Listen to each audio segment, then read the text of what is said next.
Hi, today I'm going to talk about one of my favourite cameras of all time. You might be able to tell just from the case.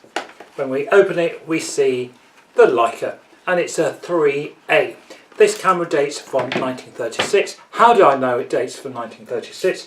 Well, here I have a piece of paper and it's its passport, and on its passport all cameras coming into the country in the 30s had to have a passport, and this, it says Leica 1 and a number 202242, and it's dated to the 3rd of the 7th 36, and as it happens to be we have the number 202242 there, so that's the Leica. Incredible story if you look up about how the Leica was developed. It was basically the first 35mm camera. Cameras were big in those days. They had plates or sheet film. This used the same film as was being used in cine cameras and in the cine industry, in the movie industry, so it made it really light. Bit of a mystery to some people when they first get them. How do I get the film in? Because you have to take the back off here,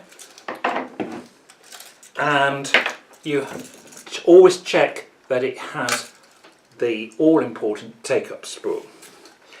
Bit of a fiddle to load, but not impossible, and I'll show you how. Right, you can see the diagram here, but it has to be 10 centimeters. That's just a little bit over 10. It's going to go in like so.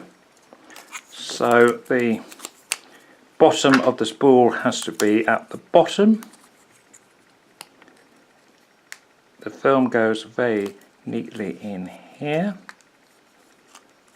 It's going to be winding like so. So then we carefully place the film in on the spool. We have to make sure that all goes tightly.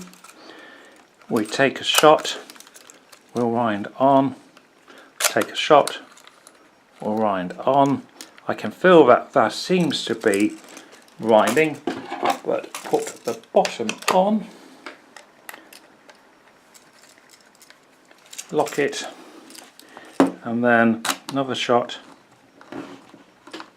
Now this is really important, that you can see that the film is winding on, because if this if the spool where the film is from is not moving, then the film is not attached. And I have known lots of people take films, I've done it myself, and get to the end and realise we haven't taken anything.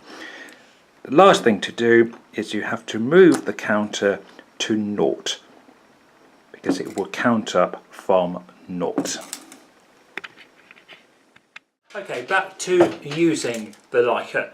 The lens simply comes out and turns. Focusing is like so. You've got two viewfinders here. One is the range finder and one is the actual viewfinder. The range finder gives you a double image and you focus until the two images come together. So if I look here and I'm looking at the window frame, I can focus until I get the two images together. And then shutter speed is at the top. I'm going to set it to 100. You've got a choice between you've got slow speeds here, and then you've got fast speeds. On this model of the 3A you have up to 1000.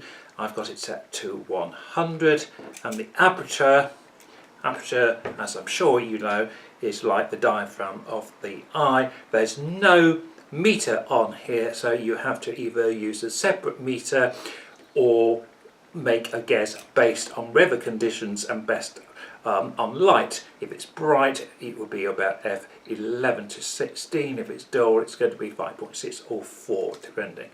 So you set the aperture, you've got the shutter set, you focus and you fire, and then you wind on. And it's as simple as that.